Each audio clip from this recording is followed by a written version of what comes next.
Balake. Where is Balake at? My name's Blake. Blake? What? Do you want to go to war, Balake? I'm for real. Aaron. Hey, Aaron is here. Welcome back, everybody, for more SPTV, where every day is a great day not to be in a cult. Do you want to go to war, Balaki? Scientology is at war. Scientology is always at war. Scientology is at war with the world. Scientology is at war with the world. And, okay, so what we're going to talk about today, the title of the video is How Scientology Sanctions Actual Crimes. This is something I've done a video. I've mentioned, I think I've done one dedicated video about this before, but you know, the nature of the internet, the nature of YouTube, you could do a video 10 times. New people are going to see it every time. And it's been so long since I've done a video on this. And I think it is so relevant to the lawsuits, the more lawsuits that we're going to see coming against Scientology, hopefully some criminal prosecutions we're going to see coming against Scientology. This became relevant in the Danny Masterson criminal trial where, you know, you had Danny Masterson, born and raised in Scientology, raped some Scientology women. Scientology verified that he had done this. They did not kick him out. And yet the women who were Scientologists who reported Danny to the police for having raped were the ones who were kicked out. You know, so Scientology's policies, like Scientology has some crazy policies about that permit crimes, that protect criminals, that almost encourage crimes that people would find hard to believe until you actually see it in writing in its own books. And, you know, I mentioned the Danny Masterson trial. I'm jumping around here a little bit. You know, one of the things that came up in that trial was that Scientology has a policy of forbidding members from reporting each other to the police for any reason whatsoever, including rape. And so now this might be one version of the ethics book behind the current version of the ethics book. Every now and then they re-release it with, you know, different colors and different fonts and different everything, but the content is the same. So in this version of the ethics book, we have, this section called Offenses and Penalties. This is on page 298 of this version of this book. And at the lowest level of offense is an error. Next, you have a misdemeanor. Next, you have a crime. And then they have an entire separate chapter for what they call high crimes. Okay, so these are the worst types of crimes. They're considered suppressive acts. They're considered things that are calculated to destroy Scientology or Scientologists. These are the things that you can get kicked out of Scientology for. And it says right here, I'm going to read it out to you here. Reporting or threatening to report Scientology or Scientologists to the civil authorities. In an effort to suppress Scientology or Scientologists from practicing or receiving standard Scientology. Now that last part, right? Because the sentence sort of has two parts. Part one, reporting or threatening to report Scientology or Scientologists to the authorities. That's part one. Part two, in an effort to suppress Scientology or Scientologists from practicing or receiving standard Scientology. I don't know, that part two seems to be some sort of a weird disclaimer, but it's not. These two thoughts are one and the same. So Scientology believes that only Scientology technology can fix the reason why someone commits crimes or has a compulsion to commit crimes. And that reporting someone to the authorities involves non-Scientology elements and people and punishments that actually impede one's ability to deliver Scientology solutions to that Scientologist. So those are two thoughts. Okay, so that's the Danny Masterson thing. Now, that quote is not actually the quote directly related to the topic of this video. How Scientology sanctions actual crimes. Okay. L. Ron Hubbard in this book, actually, this book is a compilation of L. Ron Hubbard policies. L. Ron Hubbard didn't actually write this book. This book takes L. Ron Hubbard policies and puts them into book non-policy form. L. Ron Hubbard wrote a policy in Scientology called The Responsibilities of Leaders. And at the end of this policy, he created what he called the third dynamic power formula.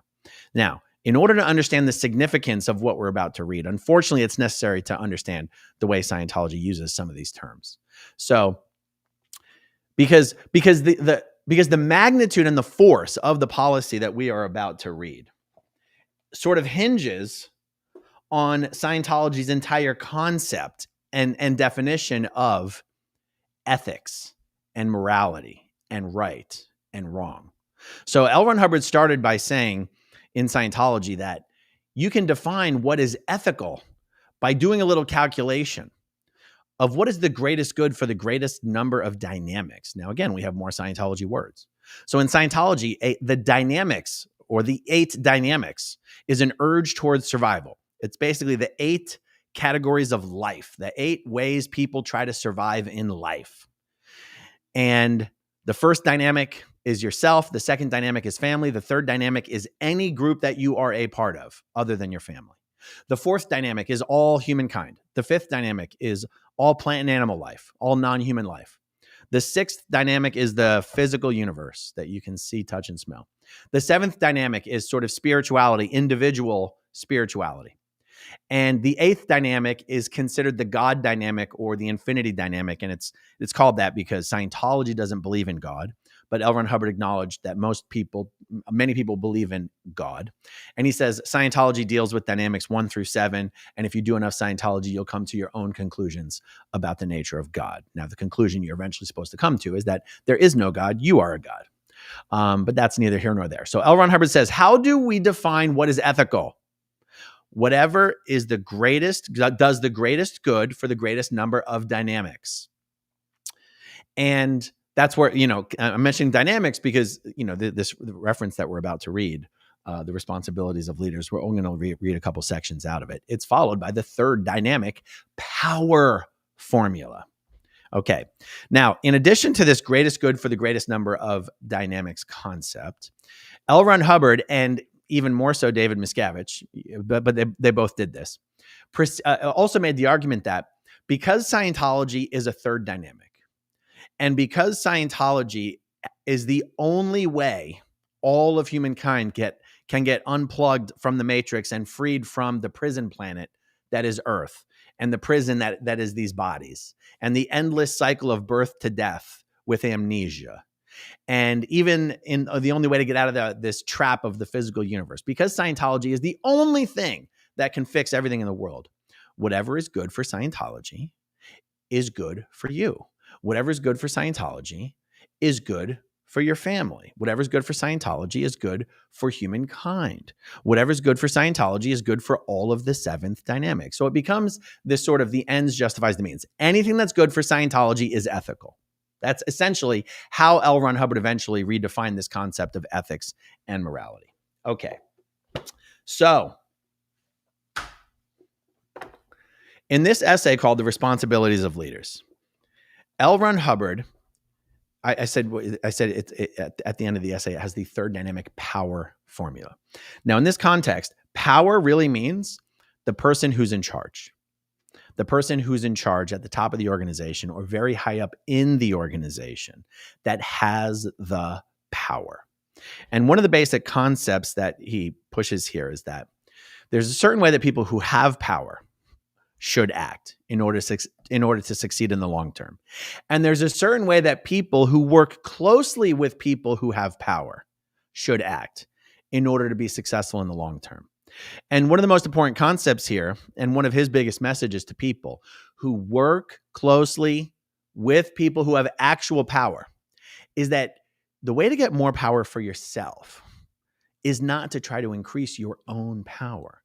It's to try to increase the power of the boss, because your power depends on being close to the power. So, and this is called in Scientology, pushing power to power. It's a phrase. All Scientology staff members have heard this phrase. All SEALG members have heard this phrase. Push power to power. And so he gives some lessons here on real world examples, a historical example of how to push power to power. And one of the best ways to do that is to not ask the power for permission to commit crimes. Because that weakens the power. That dirties the hands of the power. The best way to push power to power is to commit those crimes without asking for permission. Okay, so I'm going to read you some sections out of this. I'm not going to read the whole thing. I'm going to jump around a lot, but this is the actual Scientology ethics book, Responsibilities of Leaders, page 149. This is what Scientology would consider a religious textbook. Okay. Okay, now in this essay, he uses the historical example of Simón Bolívar and his consort, Manuela Sáenz. Okay, so hold on. And I'm going to read. I've already read through this earlier to have a general idea of which portions I'm going to read, but I haven't made notes. I don't have any scribbles in here, so this might be a little sloppy. Okay, so he starts out. A few comments on power, being or working close to or under a power, which is to say a leader or one who exerts wide primary influence on the affairs of men. I have written it this way, using two actual people to give an example of magnitude enough to interest and to furnish some pleasant reading. And I used a military sphere so it could be seen clearly without restimulation of administrative problems. The book referenced is a fantastically able book, by the way. And so this whole essay is based on a book called The Four Seasons of Manuela by Victor W. von Hagen, a biography. Okay, he goes on to describe who Simón Bolívar was, the liberator of South America from the yoke of Spain. He describes who Manuela Sáenz was, which was basically his girlfriend. And it goes on to talk about Simón Bolívar. We're not going to go through all that. And then, he writes at length here about things Simón Bolívar could have done differently. But what we care about most in this essay is the things that he says Manuela Sáenz could have done differently. And also, let's listen to take a look at some of the ways L. Ron Hubbard describes Manuela. The tragedy of Manuela Sáenz as Bolívar's mistress was that she was never used, never really had a share, and was neither protected nor honored by Bolívar. Here was a clever, spectacular woman of fantastic fidelity and skill, with an enormous flair, capable of giving great satisfaction and service. And only her satisfaction ability was taken, and that not consistently, nor even honestly. I guess that means he never married her. Yeah, in the first place, Bolívar never married her. He never married anybody. Okay, so fast forward. Here we go. Manuela violated the power formula in not realizing that she had power. Manuela was up against a hard man to handle, but she did not know enough to make her own court effective. She organized one. She did not know what to do with it. Her most fatal mistake was in not bringing down Santander. Now, I don't know if it's Santander, but okay. So he's saying Manuela's most fatal mistake was in not bringing down Santander, Bolívar's chief enemy. That cost her everything she had before the end after Bolívar died. She knew for years that Santander had to be killed. She said it or wrote it every few days. Yet never did she promise some young officer a nice night or a handful of gold to do it in a day when dueling was in fashion. It's like standing around discussing how the plainly visible wolf in the garden that's eating the chickens must be shot, even holding a gun, never even lifting it, while all one's chickens vanish for years. In a land overridden with priests, she never got herself a tame priest to bring about her ends. She was a fantastic intelligence officer, but she fed her data to a man who could not act to protect himself or his friends. So he's talking about Simón Bolívar. So what he's saying, Manuela got a bunch of information, but instead of doing what needed to be done with this information without asking for permission and without informing Simón Bolívar of what had been done, she would just give Simón Bolívar the information and wait for him to do something about it. And apparently L. Ron Hubbard is saying that Simón Bolívar was not very good at doing stuff like that. Okay, she was a fantastic intelligence officer, but she fed her data to a man who could not act to protect himself or his friends, who could only fight armies dramatically. She did not see this and also quietly take on the portfolio of secret police chief. Her mistake was waiting to be asked to come to him, to be asked to act.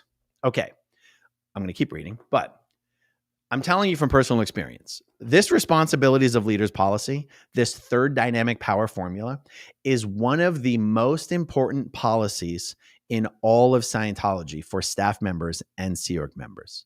This is like policy number 1. Now I realize there's a literal other policy called the first policy. There's another policy called senior policy. This responsibilities of leaders policy is the one David Miscavige pushes the most and the hardest and acts on the most. This is how Scientologists are expected to behave, and it's how staff members and SEERG members are expected to behave. The very idea that you would ask your senior for permission and approval to do something wrong, illegal, or criminal is considered a violation of L. Ron Hubbard policy in the third dynamic power formula. Now, the way Scientology, sort of speaks out of both sides of its mouth is there are other Scientology policies that say, always obey the law. And you're like, sure. The Scientology policy of always obeying the law, was that the policy that L. Ron Hubbard's wife, Mary Sue, was following when she and hundreds of Scientologists infiltrated the U.S. government and went to prison for it in was it 1977 or something like that? Sure. Scientology's policy is always follow the law. Okay.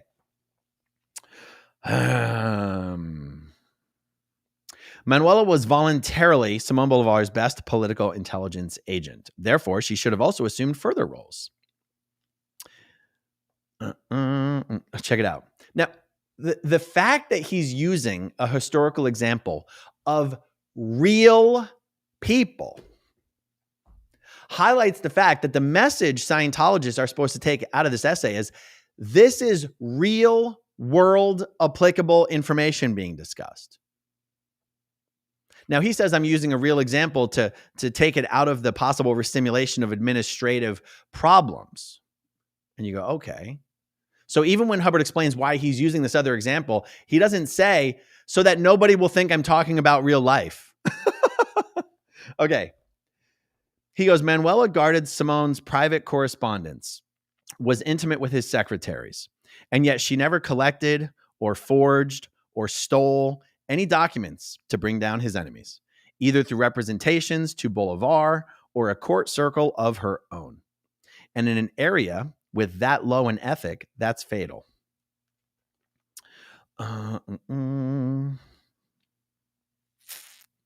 Skipping forward to the next part.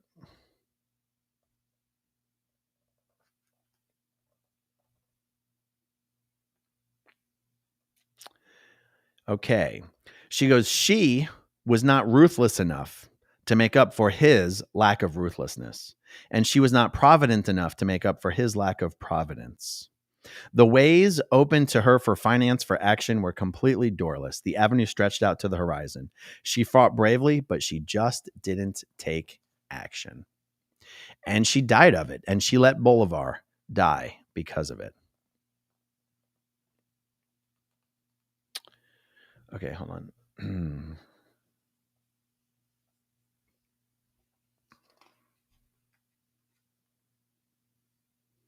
Okay, good.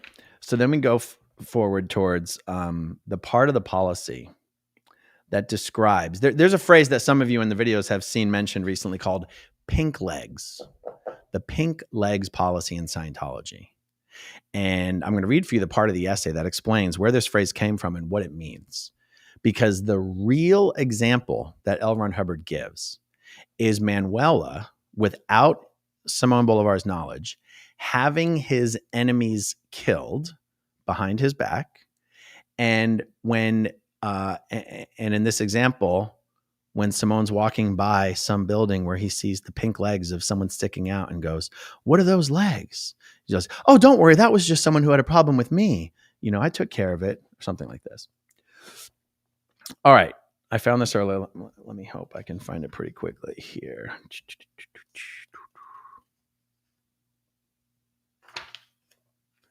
There we go.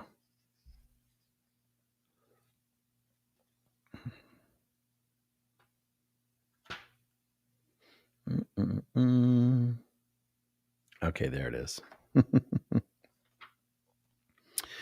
Okay. L. Ron Hubbard says, man is too aberrated, which means just mentally messed up. Man is too aberrated to understand at least 7 things about power. And the first 1 through 5 things have to do with people who have their own power. And then number 6 is where he starts talking about people who work close to people who have power. So it says, when you're close to power, get some delegated to you, enough to do your job and enough to protect yourself and your own interests. To live at all in the shadow or employ of a power, you must yourself gather and use enough power to hold your own. I'm skipping. L. Ron Hubbard is a very long-winded way of writing, and I'm skipping sentences that are confusing. Okay, there's one part here where he goes,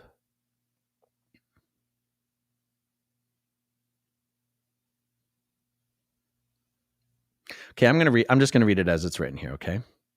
To live at all in the shadow or employ of a power, you must yourself gather and use enough power to hold your own, without just nattering to the power to kill Pete in straightforward or more suppressive veiled ways to him, as these wreck the power that supports yours. That whole sentence is structured in a confusing way, but it basically says, I mean, maybe it makes perfect sense to you guys, but to paraphrase this, it's basically you going to your boss and convincing him that he needs to kill Pete actually wrecks the power of your boss. Okay. And then it goes, he, the power, doesn't have to know all the bad news. And if he is a power, really, he will not ask all the time, what are all those dead bodies doing at the door? These are L. Ron Hubbard's words. Okay. This is what is in this Scientology ethics book. This is what Scientology calls its religious scripture. I'm going to read it again. He, the boss, the power, does not have to know all the bad news. And if he is a power, really, he won't ask all the time, what are all those dead bodies doing at the door? And if you're clever, you never let it be thought that he, your boss, the power, killed them. That weakens you, and it also hurts the power source. Quote, well, boss, about all those dead bodies, nobody at all will suppose that you did it. She over there, those pink legs sticking out, did not like me.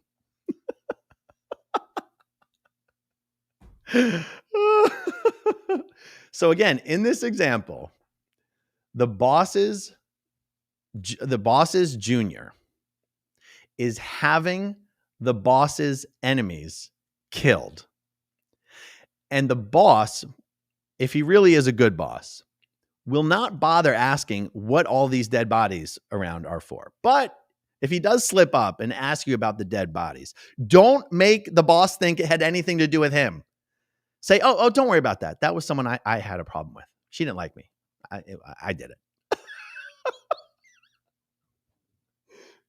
This is a religious leader. A so-called religious leader. This is very important Scientology policy. Okay.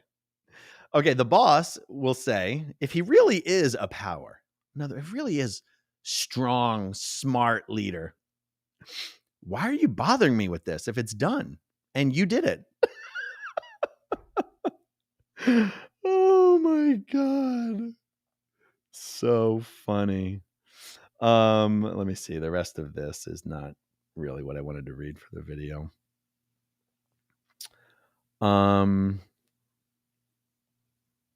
Okay. Here's the next point. Point 7. And lastly, and most important, for we all aren't on the stage with our names in lights, always push power in the direction of anyone on whose power you depend.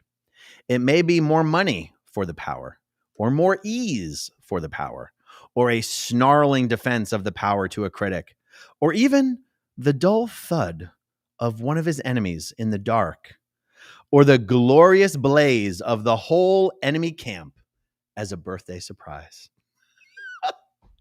If you work like that, and the power you are near or depend upon is a power that has at least some inkling about how to be a power, and if you make others work like that, then the power factor expands and expands and expands, and you too acquire a sphere of power bigger than you would have had if you worked alone. Real powers are developed by tight conspiracies of this kind, pushing someone up in whose leadership they have faith. And if they are right and also manage their man and keep him from collapsing through overwork or bad temper or bad data, a kind of juggernaut builds up. Don't ever feel weaker because you work for somebody stronger. The only failure lies in taxing or pulling down the strength on which you depend. All failures to remain a power's power are failures to contribute to the strength and longevity of the work, health, and power of that power. Devotion requires active contribution outwards from the power as well as in. If Bolivar and Manuela had known these things, they would have lived an epic, not a tragedy.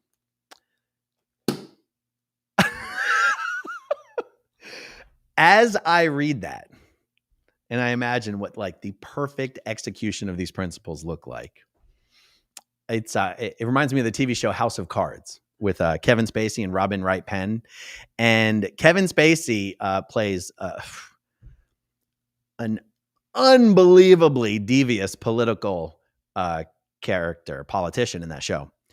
And he has this deputy who works for him, who basically applies the principles laid out in this essay to a T, working behind the scenes to take out all of Kevin Spacey's enemies and do everything possible to push more power to Kevin Spacey. In other words, like the best application of this principle is really evil stuff.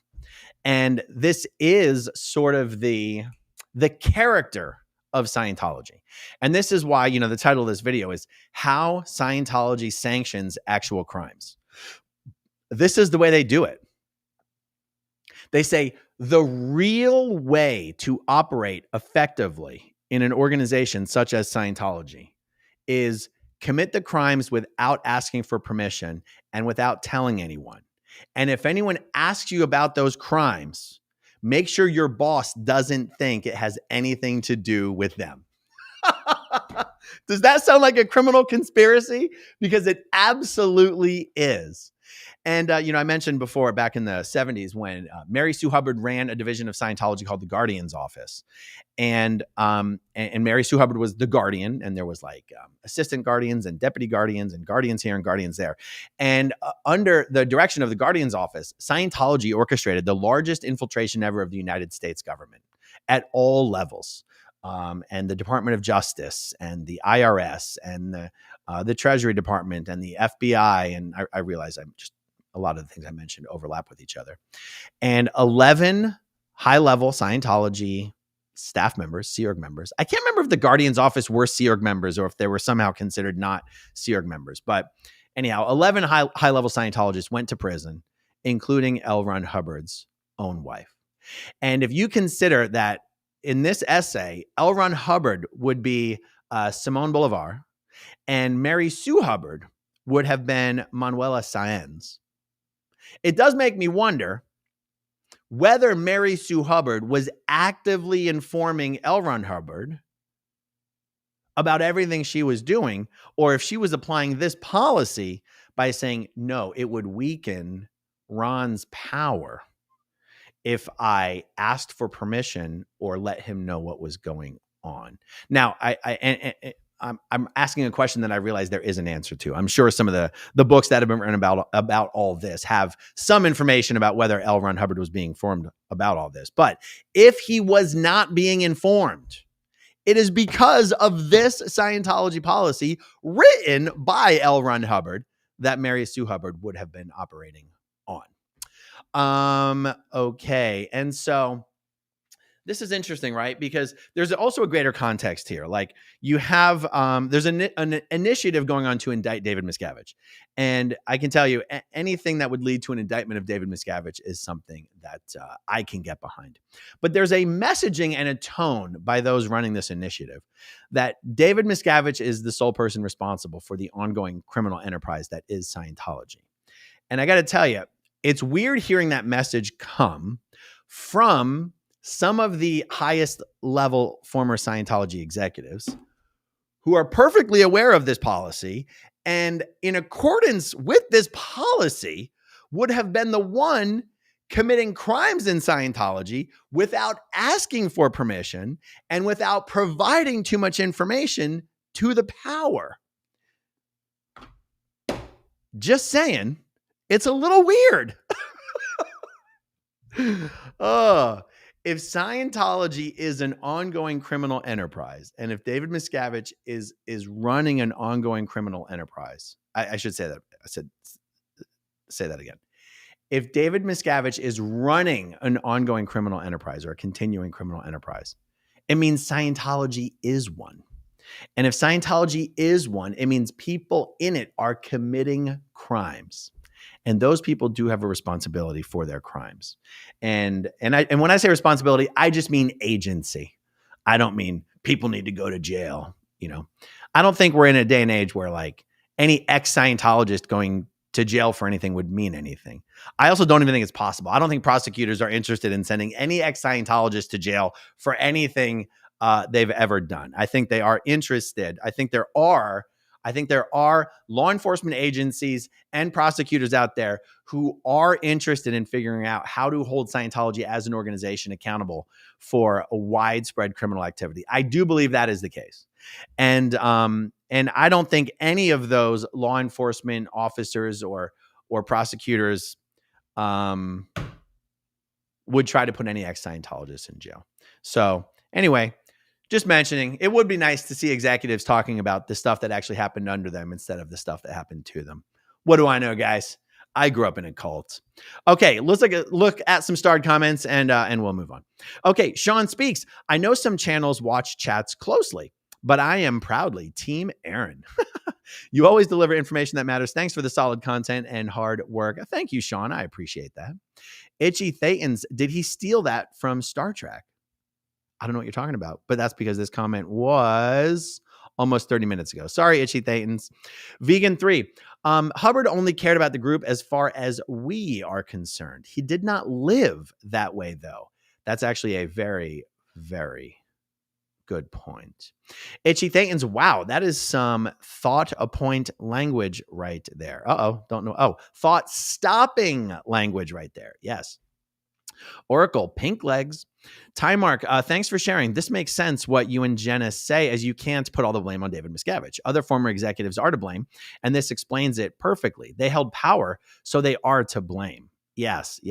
I still continue to worry that the things me and Jenna are saying are being lost in some idea that we are like asking people to just, I don't know, get down on their knees and beg for forgiveness or humiliate themselves. There's a part of me that just can't help but think that's still how the things we're saying are being heard and interpreted. And it's not that way at all. Like, honestly, I don't know. I'm in my own selfish way. Like, I just want to hear the people that were there who were in the biggest positions of power talking about the things all the other people who were there have been talking about for years. It would just, I don't know. Maybe I'm just being selfish. I don't know. Like, I don't know. It just seems so intellectually dishonest to be like, yes, I was there. Yes, I was in charge of the whole base. Yes, I was a trusted member. I was a trusted member of the inside close circle of Miscavige, but I'm not going to talk about anything that happened at the base I was at for 25 years. I don't know. I could repeat myself forever. Feels like something else is going on. Jessica LaBarber, is this some sort of BS message to Mary Sue by Elron? I know, right? I know. Absolutely. Jessica says that actually led to the whole Snow White episode. I know, right? What's this? The 248. Hey, Aaron, there is a new movie on Hulu called Opus with Juliette Lewis, and it seems like there might be direct references to Scientology in the movie at 11:27 and at 1 hour and 36 minutes into it. All right, thank you. Scooter's anti-cult report. Watching Aaron try to pick out pertinent pieces from an L. Ron Hubbard word salad is worth the stream. Jessica LaBarber, not a joke, folks. L. Ron actually put it in writing. Vegan 3, in other words, don't send bullshit up lines. That's right. Now, here's the thing. I was never in a management like continental management or above position. And okay, here's why I'm even saying that. Per this policy, you are not supposed to ask for permission to do bad things, and you're not supposed to send information up lines that would dirty the hands of the people above you. At the same time, I have always been under the impression, and this is why I'm saying I was never in one of these management positions, so I would actually like to hear someone else answer this question. I was always under the impression that you were very, very much supposed to report all the nasty, dirty shit up lines. I thought you were expected to. So like your local director of special affairs, I was always under the impression that they would be writing in their weekly reports every dirty, nasty thing that was going on, every dirty, nasty handling or plan that they had to fix it. Like Scientology is sort of a bunch of contradictions. So whereas I'm saying, and you guys, I mean, not me the saying, like this policy is basically, hey, you know something needs to be done. You know it's bad. Don't ask for permission. Just do it. I am still also have always, as a Scientology staff member, been under the impression that the dirty information was sent up lines. And so what I have to wonder is, was it sent up lines, but only to a certain level? And then it was sanitized after that? Like, I remember Claire Headley testifying at the Danny Masterson trial that there was at a particular year, there was an order that came down from, well, David Miscavige, that before reports were scanned into the data files, which is done at middle management, I think, not continental management. But again, there's a continental data files and there's an international data files, or a flag data files, it's called. That before reports were scanned into data files or before they were sent up lines, there were certain keywords that were going to be redacted or be substituted by a code. Words like rape, for example. And so I'd never heard that before. I'd never heard that before she said that, and I'd never heard anyone else say that before. That's at least one little example that I've heard that made me think that type of information was being sent all the way up lines for a long time until someone was like, ruh-roh, this might get us into trouble in discovery somewhere down the line, and we need to fix this problem. So anyway, I guess I'm responding to your comment, don't send shit up lines. Yeah, I mean, the sentiment of this is don't send shit up lines. And yet in Scientology, I believe they do send shit up lines. But I wonder if there's some sort of a filtering mechanism to make sure that it only goes so high, or it only goes to certain people, or it's never sent to David Miscavige. Do you know what I mean? It does. Those are the questions that come up for me. Jojo says, when you were an active Scientologist, did this seem normal to you, or did you think, what the hell is this all about? No, this seemed normal to me. Remember, I wasn't just a Scientologist. I was a staff member from the age of 13 years old. And so for me, it made perfect sense. For me, it made absolute perfect sense. And yeah, I didn't question it at all. I mean, remember, I said that when I got out of the Sea Org, I didn't even believe that civil liberties were a thing. Like Scientology, L. Ron Hubbard will have you believe civil liberties only exist to protect criminals. And that's one of the things wrong with Scientology, is that criminals get protected. And criminals shouldn't be afforded any rights or liberties. And in Scientology, this sort of makes perfect sense. And then you get in the real world and you go, who decides who the criminals are? In Scientology, you sort of believe you're part of this benevolent monarchy. And the criminals are anyone who opposes the monarchy, or anyone who opposes Scientology, or anyone who opposes being investigated or interrogated. It's all very cut and dry and black and white in that sort of cult, high control mindset. Old Frizz, it kind of sounds like he's sanctioning using one's own initiative. It doesn't really fit the image I have of Miscavige's tyrannical micromanagement style. Exactly. This is honestly one of the ways David Miscavige is much different than L. Ron Hubbard. At least according to the best of my understanding. Because I feel like Miscavige is more like, if he found out that you had done exactly what you should do according to this policy, but then he found out about it later, he'd probably rip your head off for doing that as well, you know? In middle management and upper management, it does seem from everyone who's been at those levels and spoken about it that you really can't do anything without approval. And yet one of L. Ron Hubbard's most important policies is like, why would you possibly weaken the power of your boss by always needing him to tell you the things that you need to do, especially the bad things? Okay, Reprise 53. How does that work when the power you depend on is pounding your face inside out? Yes. It's actually, I know I know the question is a little tongue in cheek, but that's actually a very real question because that is the real scenario with David Miscavige. And how that works is not making a big deal about it, not running around weakening the power of your power by trying to get people upset about what was done to you. That would be an example. Jojo says, is this so that they can deny knowledge and then try to avoid prosecution? Yes, it is funny that this is exactly how the mob boss, this policy would be the exact policy a mob boss would write on how to avoid RICO prosecution. Elston Gunn gifted 5 channel memberships. Thank you so much, Elston. I appreciate that. Ren again, not only did L. Ron Hubbard say to make money, start a religion, but he realized to cover that con, it would take other crimes to accomplish that. Jojo, it's insane that they say it's all David Miscavige. Us in the real world can see that it makes no sense.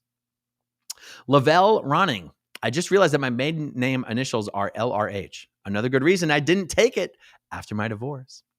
Jojo, it's weirdly effective. Get everyone to commit crimes so they are silent to save their own skin, and in turn, save the people above them.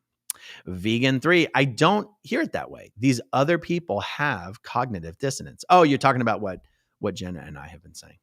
Itchy Thetans, I would drool to watch the ex-officers, the ex-Sea Org officers spill the piping hot tea. Kim Hallman, Aaron, that man was insane. Literally, Lisa from H-Town. Don't send shit up lines unless we hear about it. So that way we can blame you for everything, no matter what. Exactly. There you go. Oracle 1, it's just to give the illusion of plausible deniability. Yep. I think that makes sense too. All right, guys. Just wanted to touch on that topic for a bit. Got more to come later today. Stay tuned for that. Thanks for hanging out with me, and I'll talk to you soon. Okay, if you want to see my rock and roll songs, click right on this guitar. And if you want to see a different one of my videos,